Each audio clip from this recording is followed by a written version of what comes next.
Bismillahirrahmanirrahim.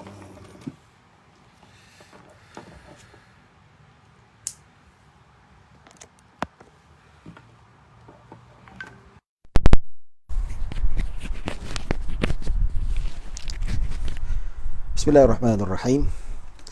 Assalamualaikum warahmatullahi wabarakatuh. Innal hamdalillah nahmaduhu wa nasta'inuhu wa nastahdihi wa nastaghfiruh. Wa na'udzu billahi min shururi anfusina wa min sayyiati a'malina. Man yahdihillahu fala mudilla lahu wa man yudlil fala hadiya lahu. Asyhadu an la ilaha illallah wahdahu la syarika lahu wa asyhadu anna sayyidana Muhammadan abduhu wa rasuluh. Allahumma salli wa sallim wa zid wa barik ala sayyidina Muhammadin abdika wa rasulika an-nabiyyil ummi wa ala alihi wa sahbihi ajma'in. Subhanaka la ilma lana illa ma 'allamtana innaka antal alimul hakim. Rabbi shrah li sadri wa yassir li amri wahlul 'uqdatan min lisani yafqahu qawli. Amma ba'd.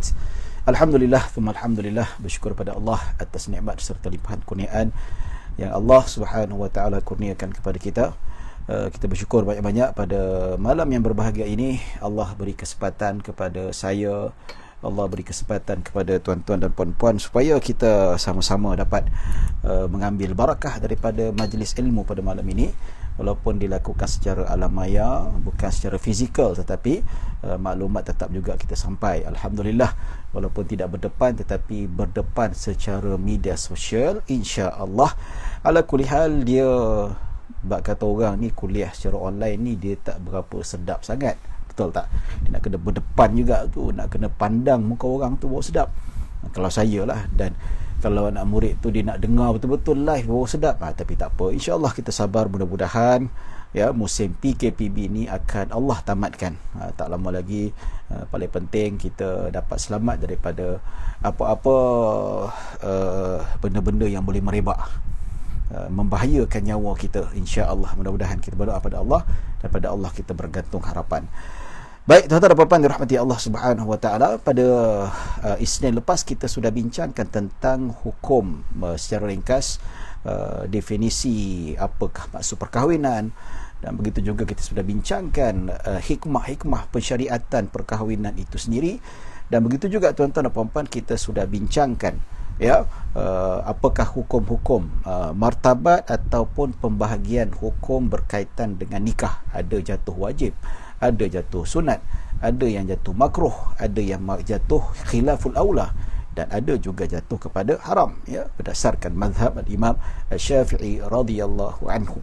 Baik, tuan-tuan dan puan-puan dirahmati Allah, kita nak masuk satu bab yang lain, yang disebutkan kedudukan keluarga dan penjagaan Islam, penjagaannya dalam Islam, ya, yang maksudnya makanatul al-usrah fil Islam wa riayatuhu wa riayatihi.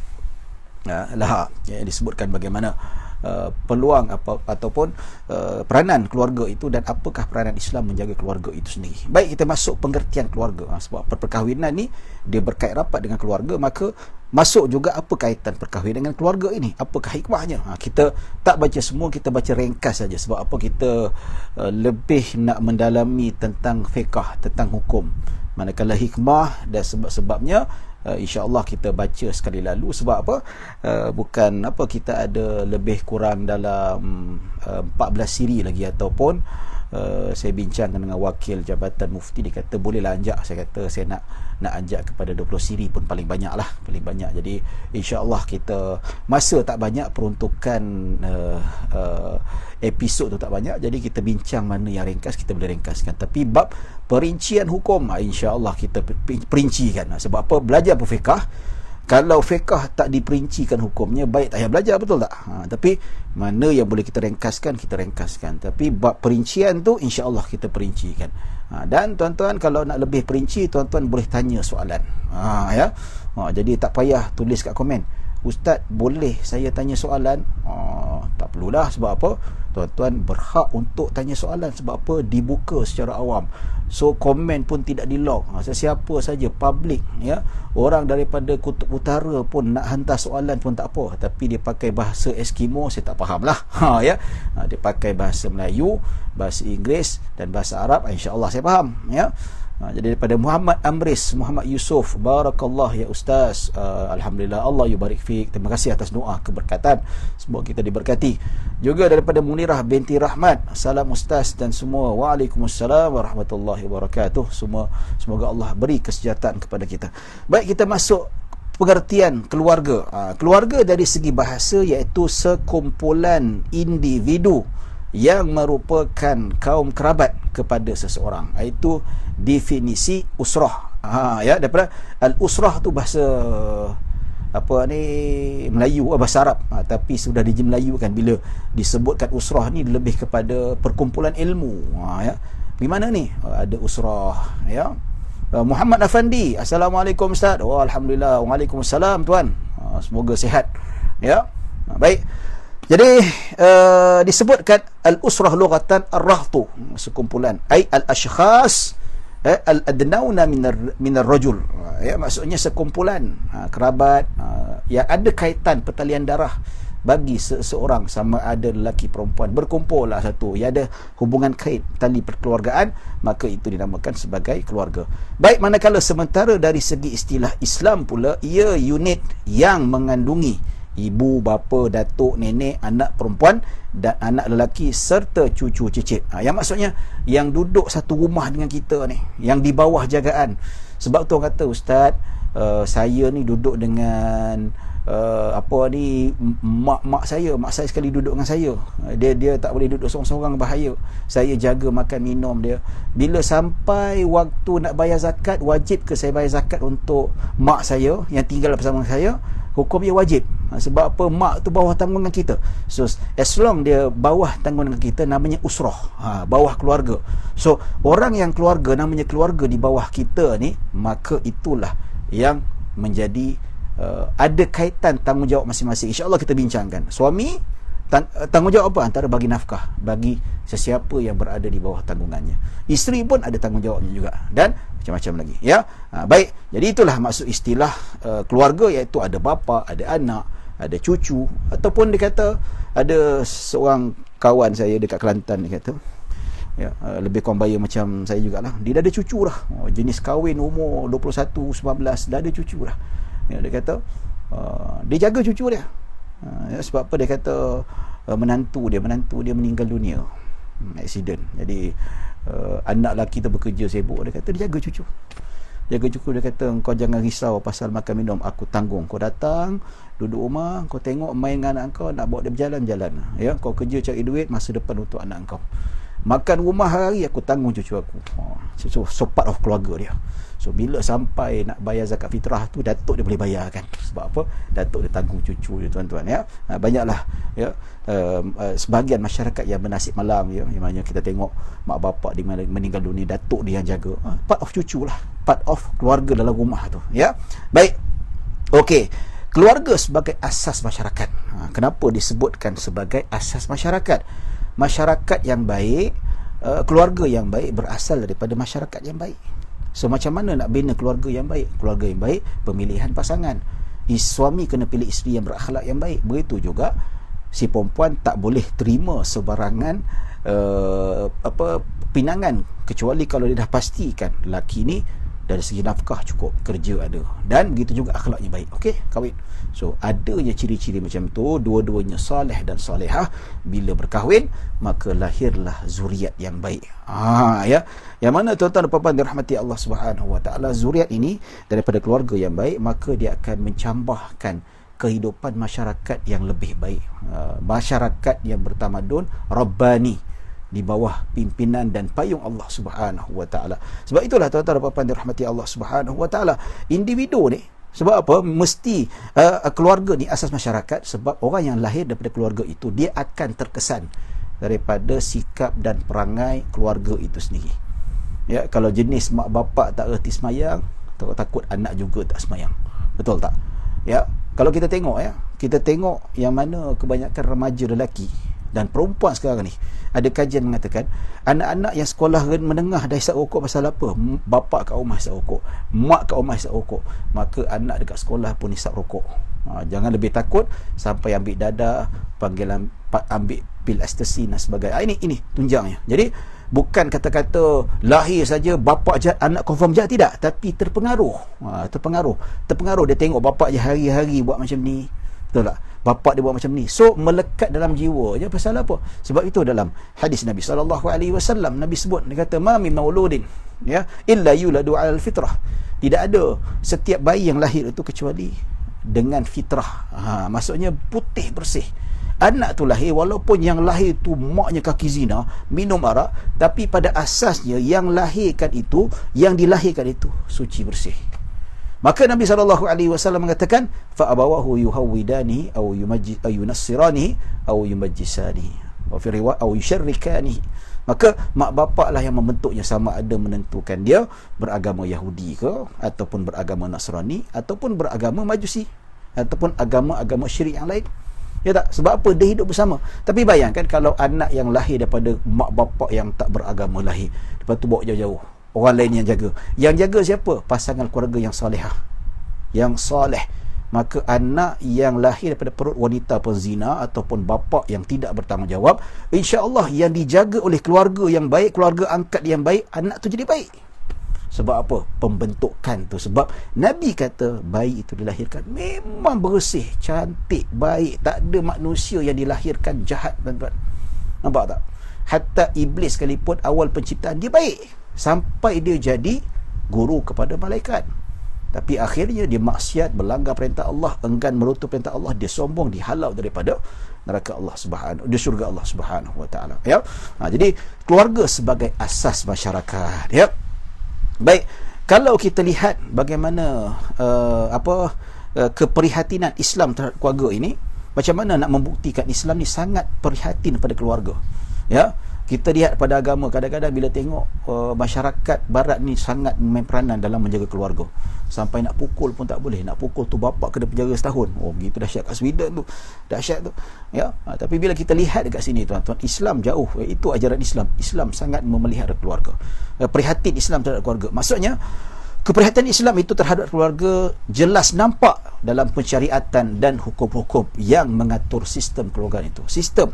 Sistem yang Allah dan Rasulnya tentukan dalam perundangan keluarga itu nampak dengan jelas bahawa Islam sangat menjaga keluarga yang harmoni, yang mana keluarga harmoni melahirkan masyarakat yang aman, masyarakat yang tidak buat jenayah, masyarakat yang tidak melanggari perintah Allah Subhanahu wa taala. Baik, apakah kita nak lihat bukti keprihatinan Islam terhadap keluarga? Pertama, suruhan berkahwin.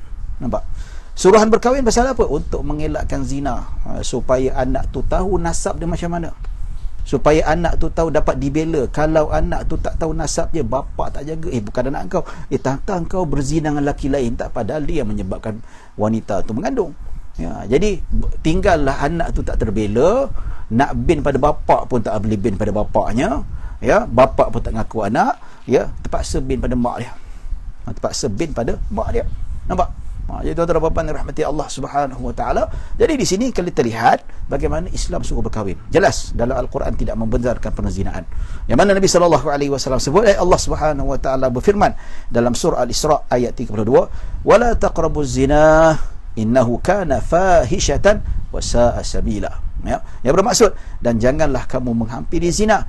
Sesungguhnya zina itu adalah perbuatan yang keji dan satu jalan yang jahat, yang membawa kerosakan. Nampak? Anak yang lahir daripada hasil zina rosak, nampak? Tak terbela dan sebagainya, ya. Baik, begitu juga Islam mempertahankan keluarga. Bahkan Islam mempertahankan maruah, sama ada lelaki dan perempuan. Apa tak lagi perempuan? Disebutkan dalam Al-Quran, firman Allah ayat surah Al-Isra, ya, ayat 32 juga, muhsinina ghaira musafihina wala muttakhidhi akhdan. Yang bermaksud, sedangkan kamu, iaitu dengan cara demikian, bernikahlah, bukan berzina. Nampak tak? Allah kata bernikah, jangan berzina. Zina itu satu perbuatan yang terkutuk. Siapa boleh redha, tuan-tuan? Mak bapak mana yang boleh terima anak dia berzina? Mak Saleh sendiri pun anak berzina pun dia tak boleh terima, tuan-tuan.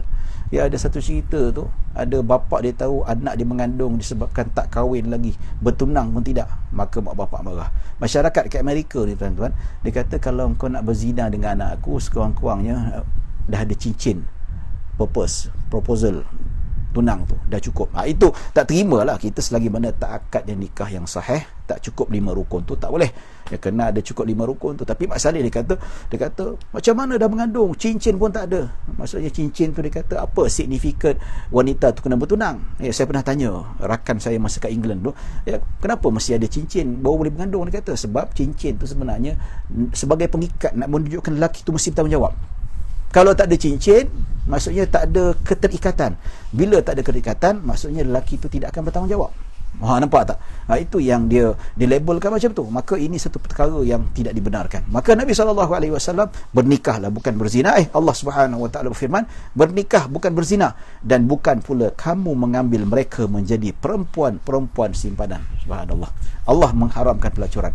Ya, sekaligus Allah membela nasib-nasib wanita yang mana pada zaman jahiliah perempuan-perempuan ni macam binatang, mereka jadikan pelepas hawa nafsu saja, perempuan simpanan, nak diambil tak nak dibuang. Nampak? Ya, tuan-tuan dan puan-puan dirahmati Allah Subhanahu Wa Taala. Baik, antara lain bukti menunjukkan keprihatinan Islam terhadap keluarga iaitu pensyarihatan hak-hak suami isteri dan tanggungjawab kedua-duanya. Nampak? Nabi dalam hadis menetapkan tanggungjawab suami begini. Nampak? Tanggungjawab isteri begini. Tanggungjawab mak bapak begini. Tanggungjawab anak-anak begini. Pasal apa disusun? Sebab ini menunjukkan Islam sangat prihatin terhadap keluarga. Baik, pertama, apakah tanggungjawab suami terhadap isteri? Pertama mas kahwin. Nak kahwin ni mesti ada mas kahwin. Ya, Nabi kata nak kahwin kena ada mas kahwin. Paling tidak pun mas kahwin tu kena ada sebentuk cincin besi. Itu paling cikai lah. Nampak tak? Ya, kena benda yang berharga, kena bagi, menunjukkan komitmen si lelaki pada perempuan untuk menikahinya. Tak boleh. Kalau nikah tanpa mas kahwin tetap sah, tapi dia tetap berhutang. Dia kena bayar, dia kena bagi pada wanita. Ya. Saya pernah tengok ada dekat Indonesia tu. Ya. Ada orang dia kata kita tak perlu pakai duit ni, tak pakai apa. Cukuplah sekadar mas kahwin dengan bacaan Al-Quran. Itu pemahaman yang salah. Sama sekali saya tak bersetuju. Pasal apa? Sebab apa, kalau kita tengok dari segi sudut perbahasan ilmu fiqhnya bukan begitu. Mas kahwin mestilah benda yang berharga. Ya.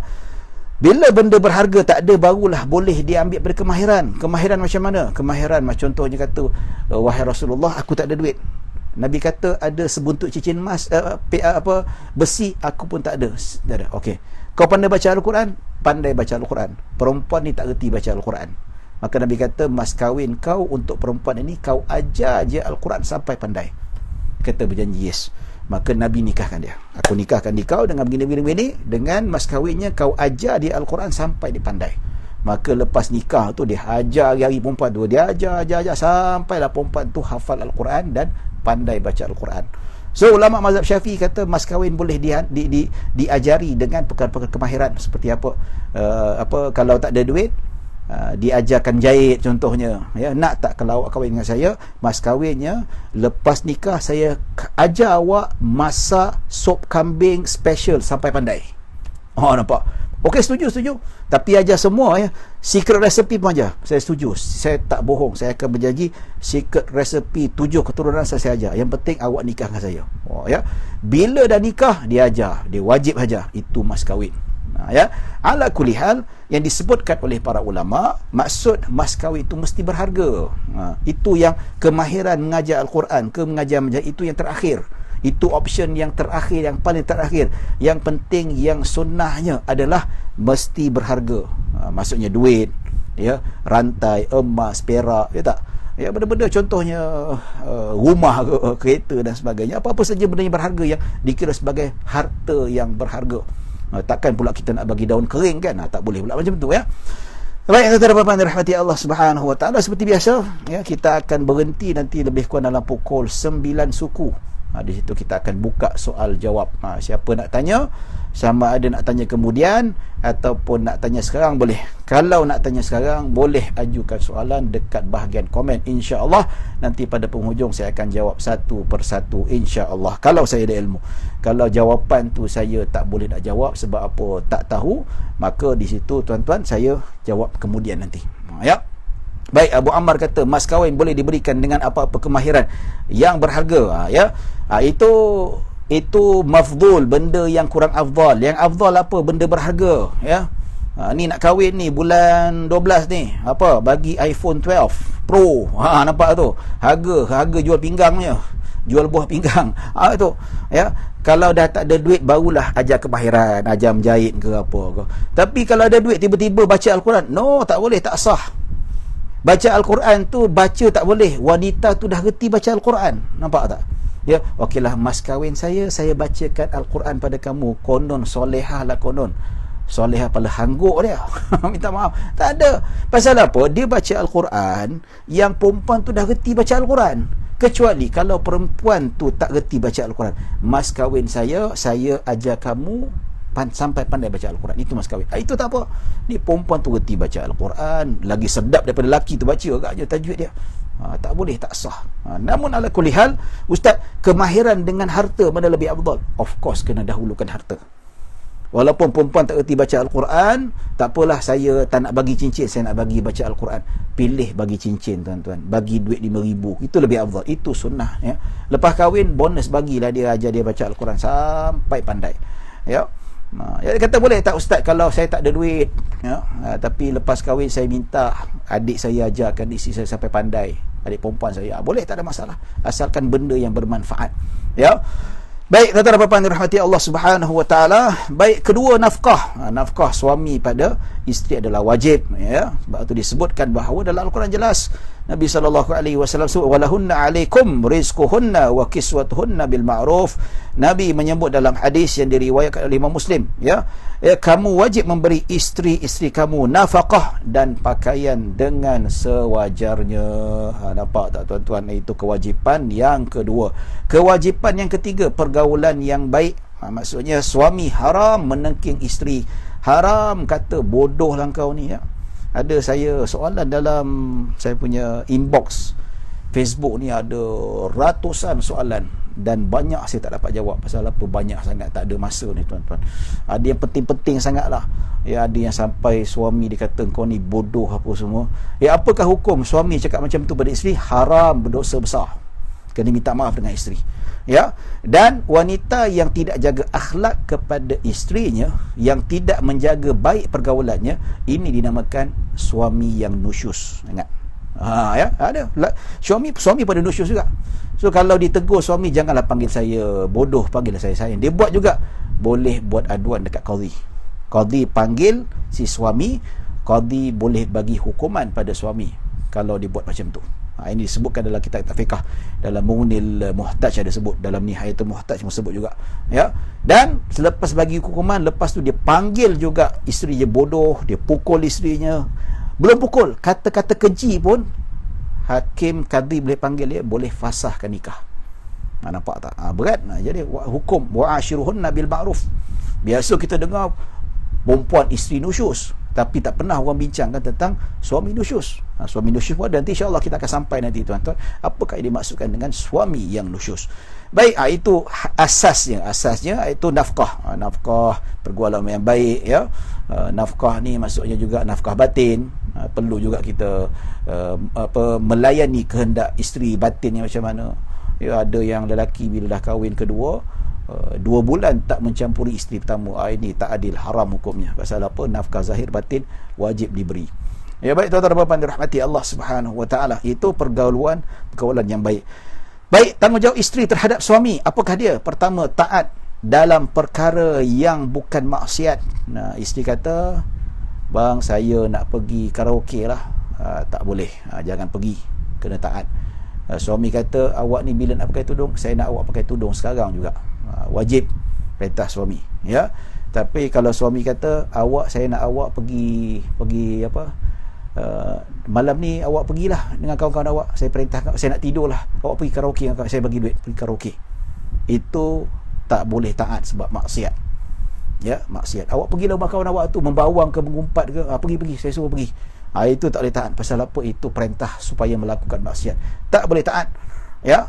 Jadi suami boleh memerintahkan isteri selagi mana tidak melanggar syarak dan tidak menyeksa dan tidak menyusahkan. Betul tak? Kadang-kadang dia suruh bininya masak, bini dah lah penat, tak pernah dalam keadaan sakit, tak pun dia paksa isteri. Tak boleh. Ya, jadi suami isteri wajib taat pada isteri, suami selagi mana tidak bercanggah ataupun bertentangan dengan syarak. Ya, selagi benda tu harus, tapi bila suami perintahkan dan kita mampu untuk lakukan, maksudnya wanita tu tersihat, wanita tu tak sakit, wanita itu tak ada kewajipan yang lain, ya, maka wajib dia taat, ya. Tapi kadang-kadang bila isteri penat sangat, suami suruh masak, tak boleh juga. Ya, kita ada hak juga, wanita ada hak untuk berehat. Baik, tanggungjawab seterusnya, tidak membenarkan sesiapa pun masuk ke dalam rumahnya tanpa keizinan dan keredaannya. Ya, sebab apa? Nabi SAW tak beri. Dalam satu hadis yang diriwayatkan oleh Imam Muslim yang bermaksud, ya, Nabi bersabda, kewajipan isteri terhadap kamu, iaitu suami, adalah dengan tidak membenarkan sesiapa yang kamu benci masuk ke dalam rumah kamu. Tak boleh. Ya, even kalau kita rasa orang asing lah, tapi kalau biasa adik-beradik datang, tak ada masalah. Anak saudara datang, itu tak payah untuk minta izin. Pasal apa? Suami tak benci. Suami kita rasa okey, tak apalah, adik-beradik datang ke, anak saudara datang, mak mertua datang, bukalah pintu, mak panas ni, tak boleh, abang tak jawab call lagi ni, tak, itu tak boleh lah tuan-tuan, ya. Maksud yang dibenci apa? Orang asing. Sama ada musuh suami kita ke, ataupun orang yang tidak disengit oleh suami, dan orang asing. Orang asing kenapa dinamakan dibenci? Orang tak kenal, kita nak masuk dalam rumah kita, kita tak suka kan? Itu sama jugalah. Seorang asing tidak dibenarkan masuk tanpa keizinan suami. Ya, tuan-tuan dan puan-puan dirahmati Allah Subhanahu Wa Taala. Kecuali memang suami dah biasa izinkanlah, contohnya orang yang nak tengok meter TNB tu ke, ya, ataupun nak tengok catatan apa, ya, air ke apa kan, ataupun nak pasang gas kat rumah, itu benda yang darurat lah, benda yang hajiat, benda yang sangat penting, ya. Baik,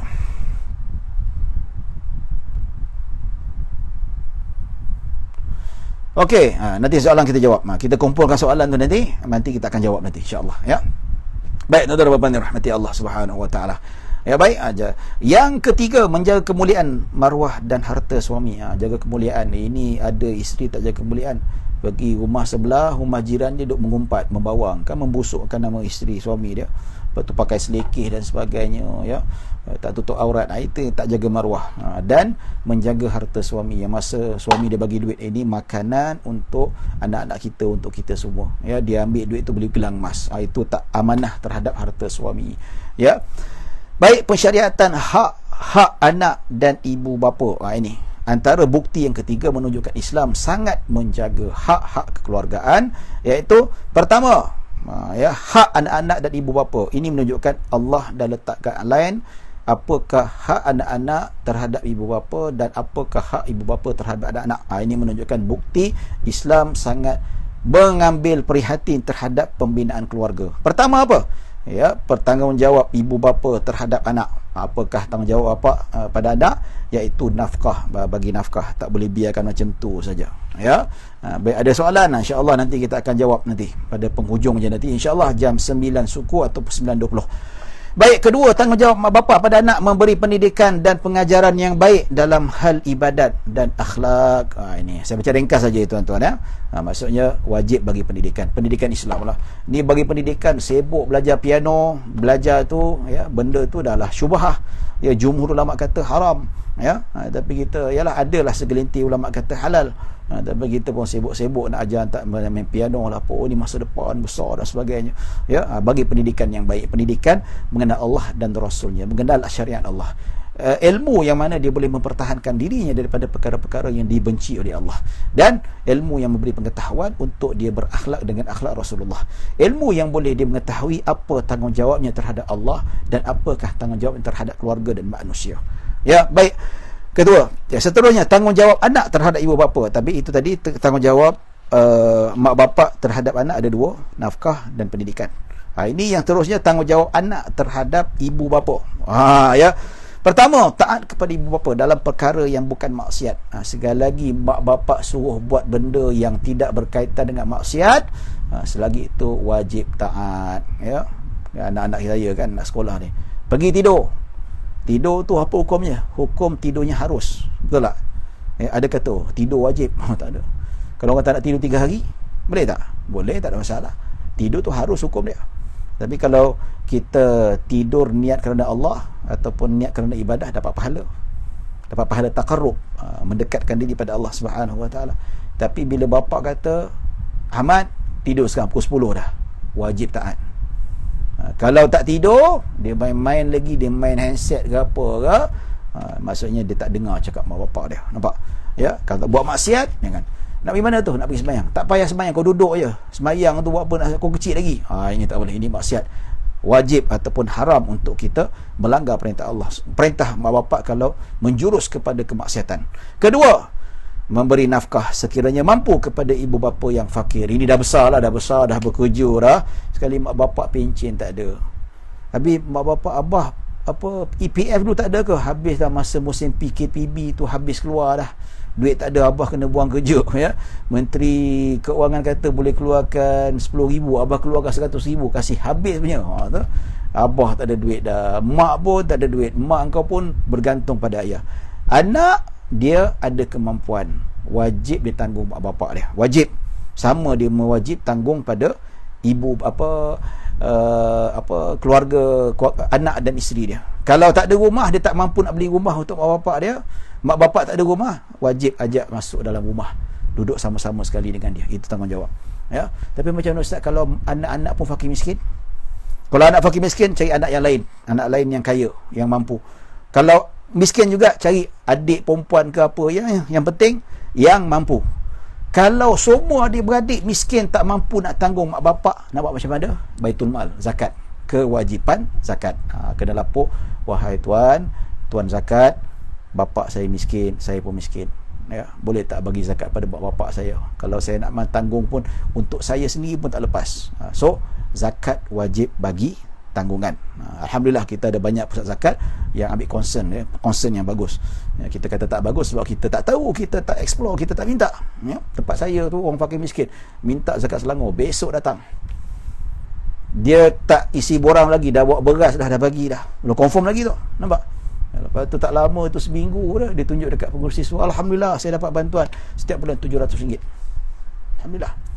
Ya, jangan sangka buruk dekat Jabatan Agama ataupun sangka buruk pada pusat zakat yang ada ni. Mereka buat kerja, tuan-tuan. Saya sebagai produser TV Al-Hijrah, senior producer, saya pernah menerbitkan 13 episod rancangan zakat. Saya tahu dah. Ya, fitnah banyak. Orang ni main pandai fitnah saja, tuan-tuan. Ya, baik.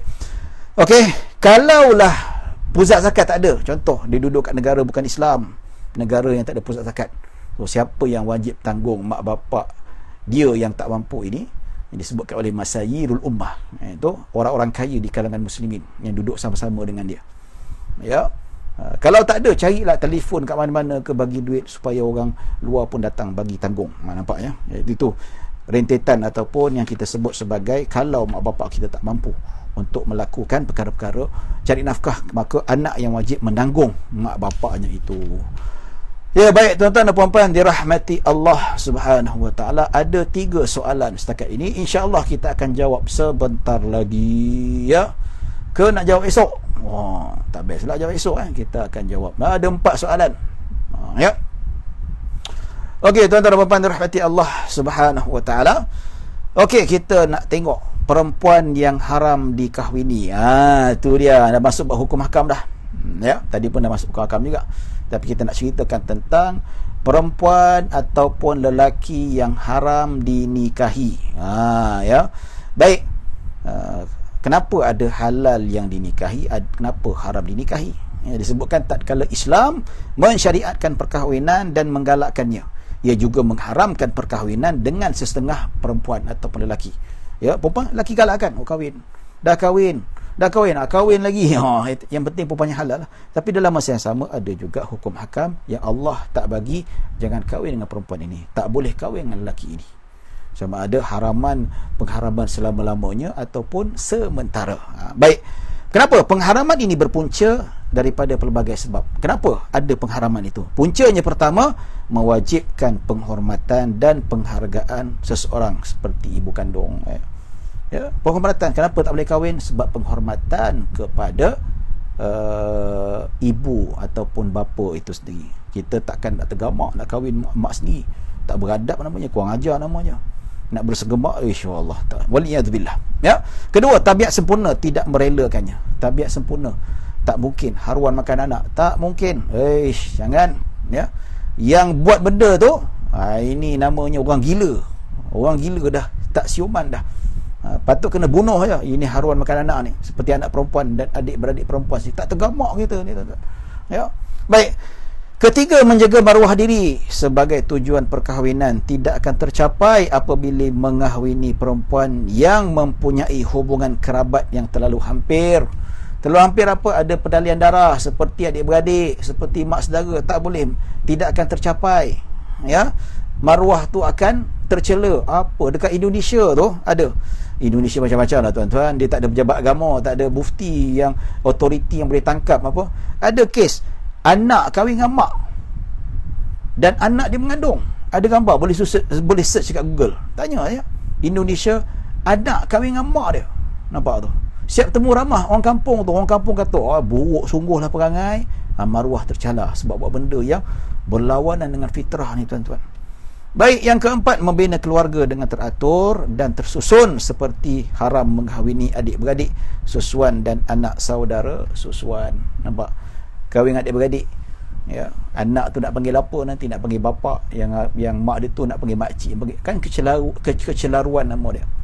Ya, ada kes yang anak kahwin dengan bapa. Bapa dah lama tinggalkan anak, anak pun tak tahu yang dia kahwin lelaki tu adalah bapa dia. Kan kecelaruan. Bila dah tahu, terpaksa dipisahkan. Dan anak yang dilahirkan anak syubhah, tetap boleh bin dengan ya. Yang anak lahir tu ya, nak panggil bapak dia apa? Nak panggil atuk. Nak panggil atuk tapi benih dia. Nak panggil bapak. Bapak tapi itu atuk dia, ayah mak dia. Mak kahwin dengan bapak dia. Nampak tak? Celaru pening kepala. Pening kepala. Ya, jadi terpaksa dipisahkan. Itu drama, tuan-tuan. Drama lakonan Roshamno. Tu dia. Tak nampak tak? Ya. Jadi pisahkan. Tapi anak tu anak syubhah. Ya, selagi mana dia pernah berkahwin tu watu syubhah, itu kelamin syubhah nama dia. Maksudnya tetap juga anak-anak yang dilahirkan bukan anak haram.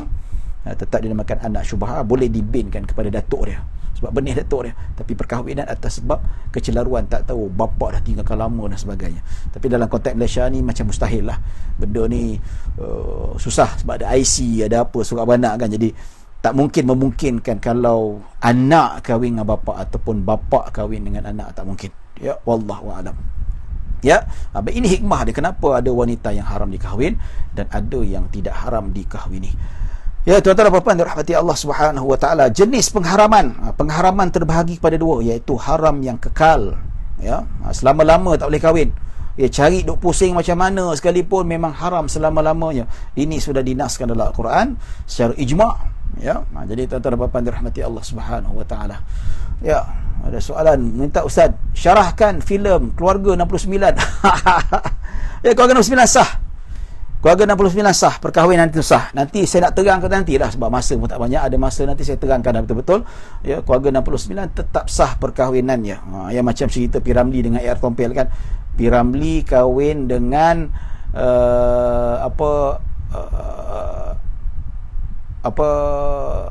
anak kepada anak tiri Tompel. Tompel kahwin dengan anak tiri P. Ramlee, dan P. Ramlee kahwin dengan mak kepada isteri Tompel. Jadi balik macam tu. Tapi sah, tetap sah. Sebab apa? Kedua-duanya tidak ada hubungan pertalian. Nanti saya terangkanlah nanti. Kita habiskan dulu. Ya. Baik, haram yang kekal. Ya, haram yang kekal iaitu perempuan yang haram dikahwini selama-lamanya walaupun apa keadaan sekalipun. Ya. Baik, sebab-sebab haram yang kekal. Ada sebab-sebabnya, ada pen tulis. Ya, kalau senang beli buku. Macam mana nak beli buku ni? Ni dia. Jangan tengok mata saya. Ni dia.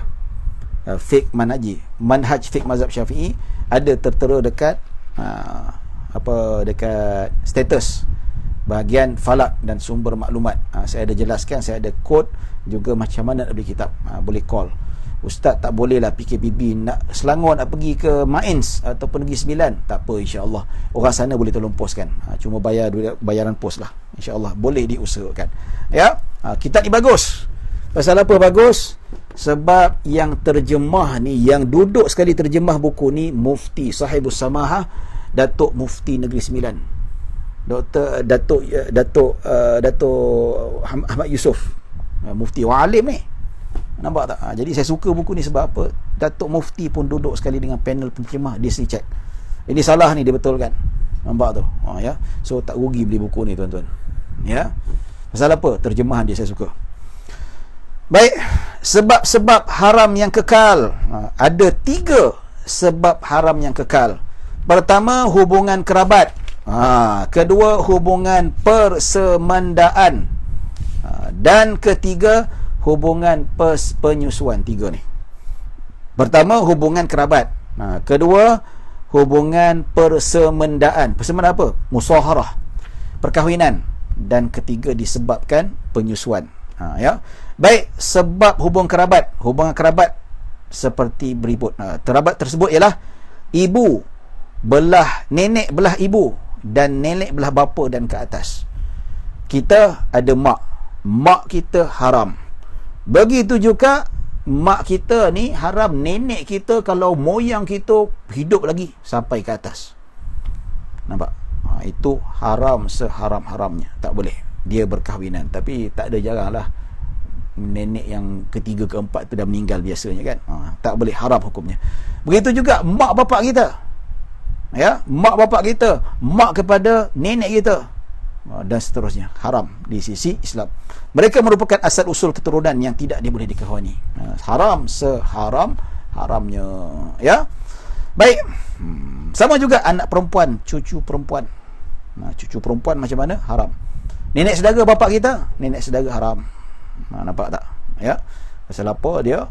Nenek saudara ni mak saudara bapak kita. Mak saudara bapak kita ni haram kat bapak kita, dan kita pun haram juga sekali, tak boleh berkahwin. Ya. Baik, anak perempuan, cucu perempuan. Anak perempuan, cucu perempuan daripada lelaki, serta cucu perempuan daripada anak perempuan. Saya ada cucu anak lelaki saya ada cucu anak perempuan saya. Dua-dua haram dinikahi, tak boleh dinikahi. Ya. Jangan tanya pula soalan, dia kata, Ustaz, apa hukum kahwin 10 belah nenek saya, datuk kerabat, pening kepala tu. Tanya yang clear, soalan yang clear, insya-Allah. Baik, mereka dinamakan furu' ataupun jurai. Jurai ataupun pecahan keturunan seseorang juga haram dikahwini. Maksudnya keturunan kita pun tidak boleh dinikahi. Baik, anak perempuan daripada adik-beradik lelaki, sama ada sebab adik-beradik perempuan, sama ada seibu sebapa ataupun sebapa atau seibu. Nampak? Ada yang sebapa seibu. Macam saya, anak saya bawah isteri saya sekarang ni 3 orang. Itu dia 3 orang beradik ni seibu sebapa. Kalau isteri nombor 2 saya ada ke? Rahsia ya. Kalau isteri kedua saya tu, dia ada anak 3-4 orang, adik-beradik juga, tapi adik-beradik sebapa. Kuat jugalah. Ataupun perempuan, nikah pertama ada anak, nikah keduanya ada anak, jadi adik-beradik juga, tapi adik-beradik seibu. Bukan adik-beradik tiri. Adik-beradik tiri lain, dia kahwin dengan duda tu ada anak dia tu dengan anak duda tu anak tiri. Adik-beradik tiri. Ini seibu sebapa, tidak dibenarkan sama sekali. Ya. Anak perempuan daripada adik-beradik perempuan, sama ada seibu sebapa ataupun sebapa seibu pun sama juga. Kita adik-beradik sebapa, mak lain, dia ada anak pun tak boleh, kira anak saudara juga. Kita ni ada adik-beradik seibu, bapa lain tapi mak sama, anak adik-beradik seibu kita pun tak boleh, haram nikah. Jelas ya. Baik, beli buku ni jelas tuan-tuan, boleh baca sendiri. Tak payah dengar saya cakap. Dengar saya cakap ni alhamdulillah penjelasan, tetapi untuk baca, untuk diulang, untuk dihafal, beli buku ni tuan-tuan. Ya, beli buku apa? Boleh tengok dekat bahagian status. Baik. Okey, ibu saudara belah bapa ataupun al-ammah, iaitu adik-beradik perempuan bapa. Nenek saudara belah bapa, sama juga. Ya. Mak saudara bapa kita pun tak boleh. Mak saudara belah ibu pun tak boleh. Mereka merupakan jurai keturunan datuk nenek sebelah bapa, pun tak boleh. Nampak tak? Ya, nenek saudara saya cantik macam permaisuri muka dia. Ya, tapi atuk saudara suami dia meninggal dunia, tak boleh. Ya, tapi macam mana? Contohnya lah kan, contoh pakcik kita ni, saya ada pakcik saya kahwin dengan perempuan, isteri tu bukan mak saudara saya. Bila pak saudara saya ceraikan bini dia, saya boleh kahwin. Nampak? Sebab apa? Isteri pak saudara kita bukan mahram kita. Jelas ya? Baik. Maka di sini tuan-tuan dan puan-puan dirahmati Allah Subhanahu Wa Taala. Seterusnya ibu saudara belah ibu sama juga tak boleh. Ya, adik-beradik ibu nenek saudara sebelah ibu pun sama juga. Ya. Belah bapa pun tak boleh. Makcik bapa kita pun tak boleh. Makcik mak kita pun tak boleh. Tetap hukumnya adalah haram. Ini dijelaskan dalam Al-Quran dalam ayat 30 ayat surah An-Nisa ayat 23. Apa firman Allah? Saya baca terjemahan dia terus untuk menjimatkan masa. Apa firman Allah? Diharamkan kamu berkahwin dengan perempuan-perempuan berikut ibu-ibu kamu. Ibu-ibu kamu termasuk nenek moyang kita lah. Ya, dan anak-anak kamu dan saudara-saudara kamu dan saudara-saudara bapa kamu dan saudara-saudara ibu kamu dan anak-anak saudara kamu, anak-anak adik-beradik kita yang lelaki dan anak perempuan saudara kamu yang perempuan. Adik-beradik yang mana kalau kita tengok dia ada anak saudara perempuan pun tak boleh, haram juga berkahwin. Sekiranya berlaku perkahwinan dengan seorang daripada perempuan tersebut, akad nikahnya batal automatik. Tak boleh diteruskan, wajib difasahkan time tu juga. Tak ada, okey tak apalah, boleh fasah lagi 2 hari tak, saya masih lagi rindu lah anak-anak apa, walaupun kami tak sah ada hubungan adik-beradik. Katakanlah dia mungkin ni adik-beradik susuan yang tak pernah jumpa, tiba-tiba berkahwin, jumpa dengan mak susuan dia, engkau dua ni aku pernah susukan korang dua-dua kenyang 5 kali. Nampak tu macam mana? Wajib dipisahkan. Suami kata tak apalah, bagi saya 3 hari tak, tak puas lah lagi. Tak boleh, automatically ibu adik-beradik susuan dikira sebagai adik-beradik kandung. Nabi kata apa yang diharamkan pada susuan sama diharamkan sama seperti nasab. Baik. Okey. Dan sesiapa yang menghalalkannya adalah kafir. Allahu Akbar. Boleh kahwin dengan saudara susuan, boleh, tak ada masalah, hukumnya halal. Kufur kalau dia tahu benda tu sepakat para ulama haram. Ya. Begitu juga sebaliknya, haram bagi perempuan mengahwini mereka yang berikut. Tadi lelaki, ini perempuan pula. Ya. Ini terakhir, kita akan baca soalan selepas ini. Bapa, datuk belah bapa. Datuk belah ibu, sama juga. Datuk belah bapa, belah ibu haram. Semua asal keturunan ke atas atau ada atuk moyang ke datuk bapa kita pun tak boleh juga. Ni perempuan.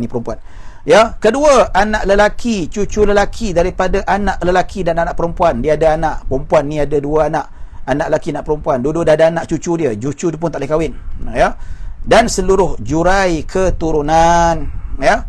Seterusnya, adik-beradik lelaki seibu sebapa atau seibu, sama jugalah. Ya, tak boleh kahwin dengan abang lelaki, dia tak boleh kahwin dengan adik lelaki, tak boleh. Hukumnya haram. Ya. Baik. Jadi tuan-tuan, itu yang kita kata jelas, sama jugalah macam tu. Kita terbalikkan tadi kan. Ya. Nak tahu lebih detail, beli buku ni ya. Maklumat ada dekat status. Itu cara tu promosi. Kitab apa nak rugi tuan-tuan, tak ada masalah, kitab bagus ni.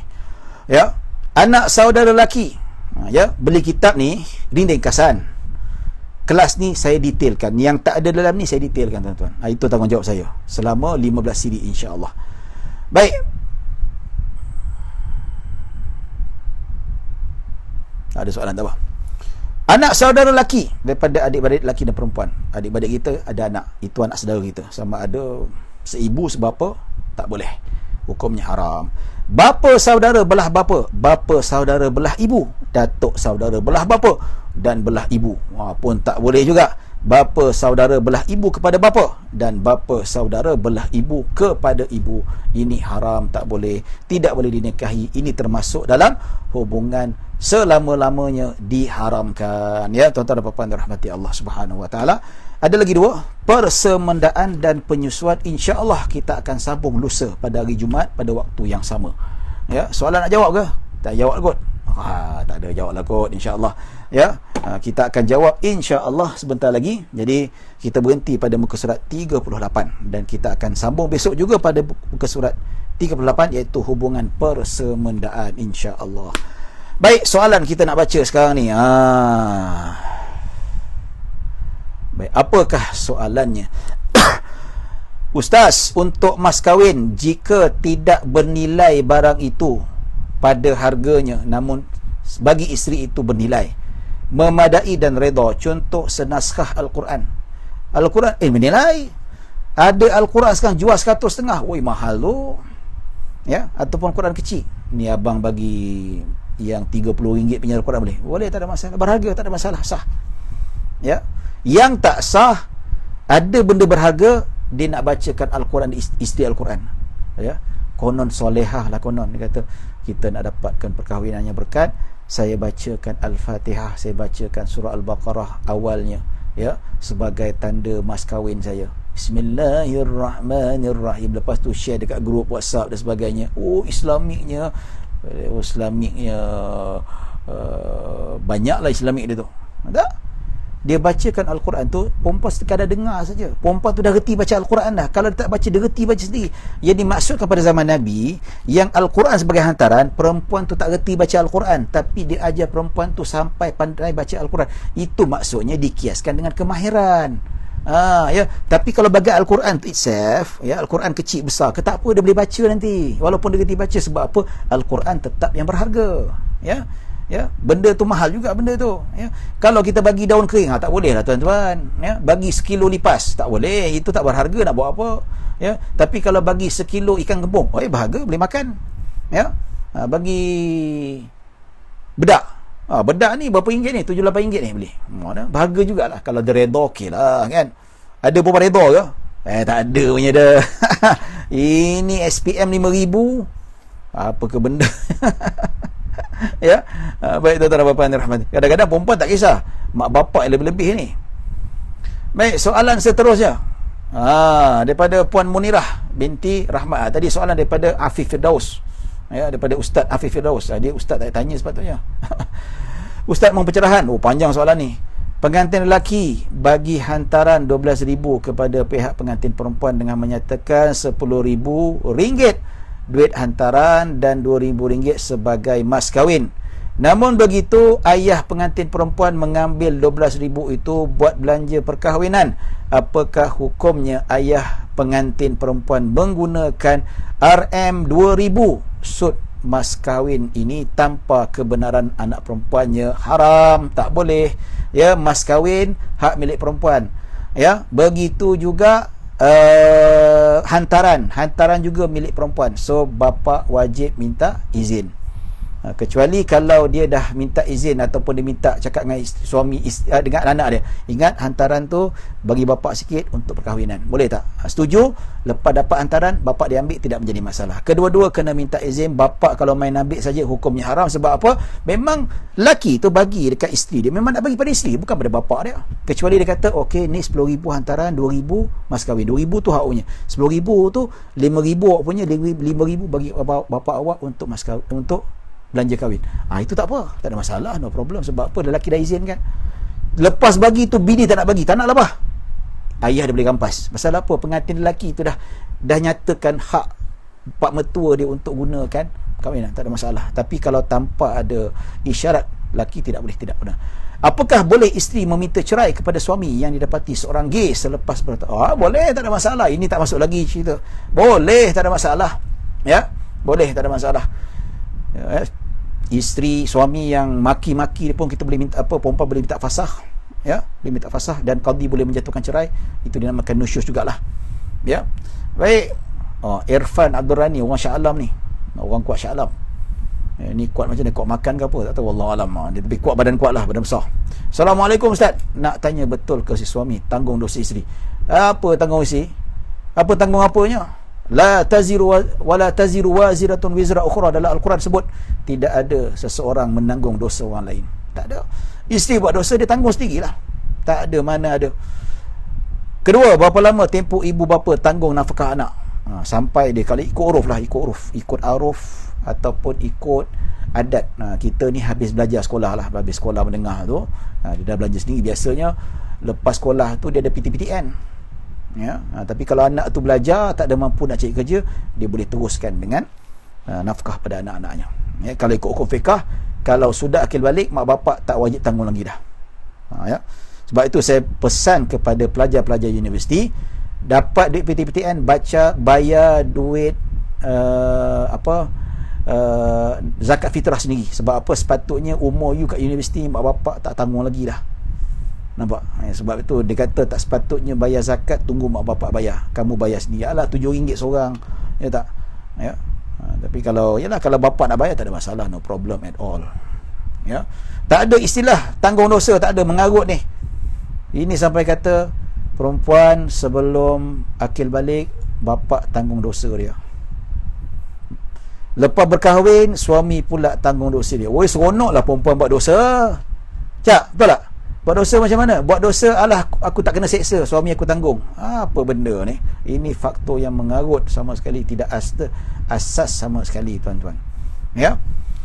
Baik, daripada Muhammad Azam, suami mengajak isteri tinggal bersama ibu mertua, wajib ke isteri taat ataupun tidak? Apa hukumnya? Yes, wajib taat kalau suami itu tak mampu, suami itu memang dalam keadaan terdesak. Contoh PKPB ni kena halau. Daripada duduk dekat gelandangan, suami kata duduk rumah mak, wajib. Tapi dalam masa yang sama juga, isteri dan suami ada hak privacy. Ya, maksudnya tak boleh kalau suami tu mampu untuk sewa rumah tapi kadang-kadang nak duduk dengan mak. Dia ada kes bercerai-berai pasal apa, ya. Tapi yalah, duduk, saya pun duduk dengan mak mertua saya, mak mertua duduk dengan saya, bapak mertua tak ada masalah pun. Tapi yang problem kalau perempuan lah, perempuan ni masalah dengan mak mertua. So jangan. So suami tolonglah, susah macam mana pun duduk sendirilah. Jangan ajak isteri tinggal dengan bapak-bapak, memang problem. Ya. So kalau dia dapati kalau suami diajak duduk kat rumah mak mertua dia dan dia tahu akan berlakunya perkara-perkara yang tidak diingini, dia boleh dispute, dia boleh bantah. Ya. Dan dia tahu suami dia mampu nak beli rumah tapi gada-gada, jenis anak tunggal, anak duduk ketiak bawah mak dia, ini dia boleh dispute, dia boleh terangkan, dia boleh apa, dan dia berhak untuk bawa aduan ni kepada mahkamah. Sebab apa? Tanggungjawab suami mesti menyediakan tempat tinggal. Ya, bukan mak bapak mertua tinggal sediakan tempat tinggal, tidak. Bukan mak mertua dia, suami dia kena sediakan tempat tinggal, bukan mak mertua dia perempuan tu yang sediakan. Itu tengok suami. So dia mesti tuntut rumah yang nak duduk tu, hak rumah daripada suami, bukan daripada mak mertua dia. Sebab apa? Kecuali kalau suami dia memang kena buang kerja, tak ada mampu nak kena lelong, itu lain cerita. Tapi jenis yang anak manja, duit berkepuk-kepuk, boleh beli rumah tapi kadang-kadang Allah menyampah sungguh lah, nak duduk juga dengan mak bapak. Oi, ini melampau, bagi saya melampau. Ya. Baik, tengok keadaan. Ya. Baik. Ustaz minta syarahkan filem Keluarga 69. Ustaz, Assalamualaikum Ustaz. Waalaikumsalam. Maaf bertanya, bagaimana jika sudah bercerai antara suami dan isteri, kemudian suami kahwin lain, kemudian dapat anak, dan anak pula kahwin dengan bekas isterinya, punya anak? Boleh, tak ada masalah. Ya, boleh. Ustaz, bagaimana sepupu mengahwinkan anak saudaranya? Sepupu kahwin dengan anak saudara dia? Oi, pening kepala. Sepupu kahwin dengan anak saudaranya, soalan tak clear. Sepupu kita kahwin dengan anak saudara. Anak saudara siapa? Anak saudara dia kah? Kalau anak saudara dia, anak adik-beradik, tak boleh, haram, dosa.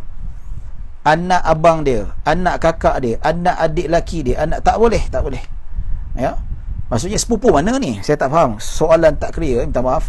Ya, tapi kalau berada yang dimasukkan sepupu tu, kita berada di tempat, kita berkahwin dengan anak saudara kita, anak kakak kita, anak adik laki kita dan sebagainya, maka itu tak boleh, jelas haram, tak boleh. Itu hukum haram selama-lamanya. Ya.